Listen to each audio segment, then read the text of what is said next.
नमस्कार, स्वागत है आपका कैपिटल टीवी उत्तर प्रदेश में। मैं हूं आपके साथ सोनाली जोशी।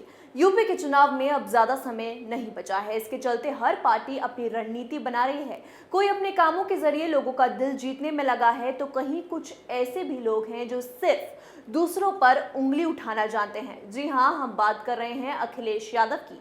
समाजवादी पार्टी के अध्यक्ष अखिलेश यादव इन दिनों नई चुनाव की रणनीति बना के बैठे हैं। ये रणनीति है दूसरों को नीचा दिखाने की, दूसरों पर उंगली उठाने की। और एक बार फिर अखिलेश यादव बीजेपी पर निशाना साधते हुए मिले। देखते हैं इस रिपोर्ट में।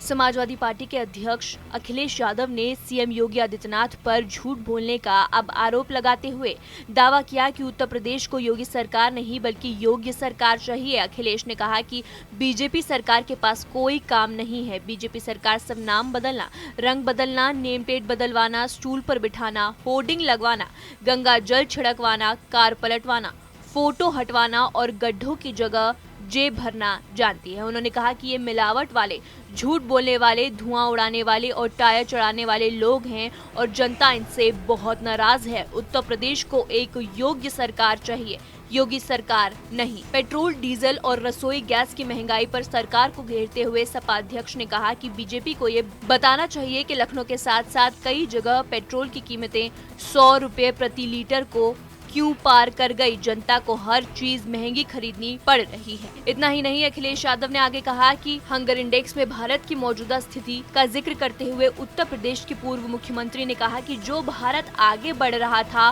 वो आज ग्लोबल हंगर इंडेक्स में पाकिस्तान, नेपाल और बांग्लादेश से भी पीछे छूट गया है। जो लोग 5,000 अरब डॉलर की अर्थव्यवस्था बनाने का सपना दिखा रहे थे, उनके राज्य में हमारे लोग भूखे सो रहे हैं। उन्होंने दावा किया कि ये आंकड़े निकल कर आए हैं कि सबसे कम वजन के बच्चे भारत में ही होते हैं।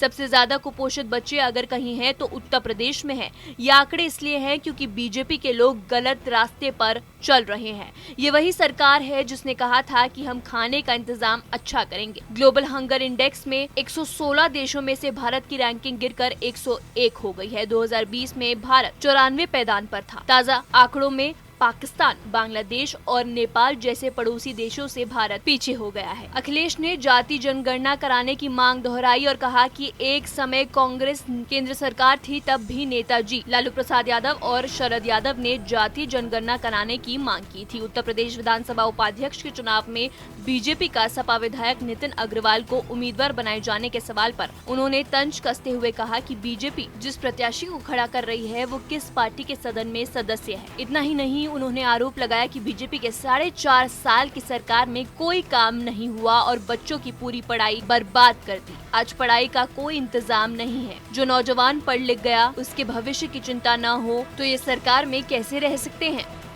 तो देखा आपने कैसे अखिलेश यादव ने अपनी ये नई रणनीति चुनाव से पहले तैयार कर ली है। ये रणनीति है दूसरों पर कटाक्ष करने की। शायद सपा अध्यक्ष को ये लगता है कि वो इन बातों के जरिए चुनावी रेस में आगे निकल जाएंगे, लेकिन क्या ये रणनीति इनको आगे लेके जाएगी, ये एक बड़ा सवाल है। आपकी इस पर क्या राय है, हमें कमेंट करके जरूर बताएं। इस खबर में मेरे साथ इतना ही। बने रहिए कैपिटल टीवी उत्तर प्रदेश के साथ।